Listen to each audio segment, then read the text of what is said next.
Today we are going to learn about European explorers.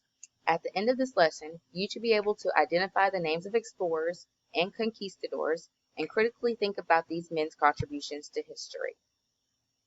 So the age of exploration and land claims lasts from 1488 to 1610. This is a map showing some of the routes that these explorers took, as well as when they took them. The three motivations to discover new routes and passages, especially to the uncharted New World, were God, gold, and glory. We also call these the three G's. The Catholic Church helped sponsor multiple expeditions to spread Christianity, along with monks and priests who would join ship crews. People also were hoping to gain glory by discovering a previously undiscovered passage or place, so that their names would forever be remembered and mentioned in history, which does seem true today because we're talking about them in class. Most commonly, or at least accompanying the other two motivations, was the goal of gaining money or wealth for one's country by opening cheaper passageways or exploiting a new land's resources. So, in a nutshell, and what you should write down in your notes are that the motivations were God, where they sought to convert people to Christianity; gold, bringing New World riches back home; and glory, becoming famous or bringing fame to their country. Portugal and Spain led the way for many explorers to set out into the world, mainly through support of their monarchs. They were looking for new routes to India and China. So the first explorer we're going to look at is Henry the Navigator. He was a prince of Portugal, and he initiated the first great enterprise of the Age of Discovery, the search for a sea route to Africa. He was curious about the world. He was interested in new navigational aids and better ship design and was eager to test them. Bartolomeu Dias, in 1488, was a Portuguese explorer. He became the first European mariner to reach the southern tip of Africa. This was a major maritime victory for Portugal, as Dias's breakthrough opened the door to increased trade with India and other Asian powers. So this is the route that he took. He went down the west coast of Africa to the tip, and he turned around and went back. This is Vasco da Gama. After sailing down the western coast of Africa and rounding the Cape of Good Hope, which is the tip of Africa, his expedition made numerous stops in Africa before reaching the trading post of Calicut, India. In May 1498, da Gama received a hero's welcome back in Portugal. So this is the route he took. He went down to the tip and around Africa to India. This is Christopher Columbus. He was an Italian explorer and navigator who completed 4 voyages across the Atlantic Ocean. He opened the way for European exploration and colonization of the Americas. So this is a map of his trip, leaving from Spain, going to the Americas, and going back. So Columbus sailed east from Spain in search of the East Indies. He made landfall in the Caribbean. However, he thought he had reached India, which is why the Caribbean is also referred to as the West Indies, because Columbus thought he reached India. He believed this until his dying day. Because of this, he called the people he found there Indian. Pedro Cabral was a Portuguese nobleman appointed to head expedition to India in 1500. He followed Vasco da Gama's newly opened route across Africa. The goal was to return with valuable spices and establish trade relations in India.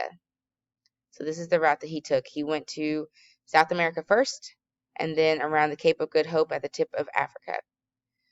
To catch the correct winds to safely go around the Cape of Good Hope, he swung out too far and landed in Brazil. He explored the coast, realizing that the large landmass was probably a continent. The continent was South America, and the land he had claimed for Portugal later became known as Brazil.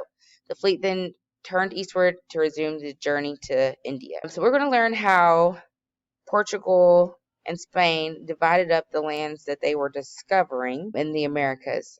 They used something that we now call the Treaty of Tordesillas. All right, so back to our explorers. Ferdinand Magellan was a Portuguese explorer. After King Manuel I of Portugal refused to support his plan to reach India by a new route, by sailing around the southern end of the South American continent, he was eventually selected by King Charles I of Spain to search for a westward route to the Spice Islands in 1519. So Magellan went around the tip of South America, and he landed in the islands you see on the map right underneath China. So from 1519 to 1522, his expedition was the first to circumnavigate the globe. Circa means circle, navigate means to go in a certain direction. So he's the first to go take a circle all the way around the world. The expedition reached the Philippine Islands, where Magellan was killed. His remaining crew later reached the Spice Islands in 1521, and one of the surviving ships eventually returned home via the Indian Ocean, completing the first circuit of the globe. All right, so we need to know the difference between explorers and conquistadors. So explorers searched for sea routes and claimed unoccupied land for the crown. Conquistadors used military and weapons to intentionally conquer a nation and seize their land.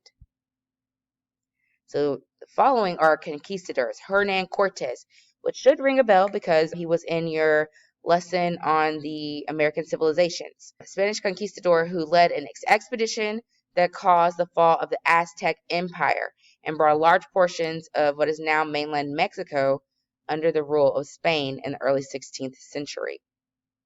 So Cortez went from Spain to what is now Mexico. He allied with the indigenous natives to take control over the Aztec Empire. Montezuma, the Aztec leader, believed Cortez was sent by God and treated him as an honored guest. Cortez took advantage of the situation, and eventually Montezuma was killed, and the area was taken by the Spanish.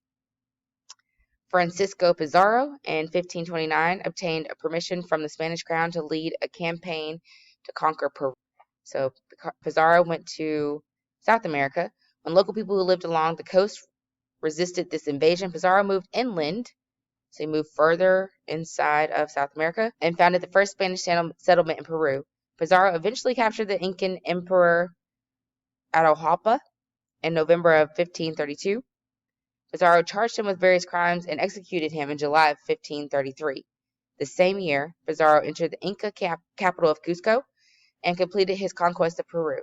In 1535, Pizarro founded the city of Lima. So those are all of our explorers and conquistadors that we're going to look at today.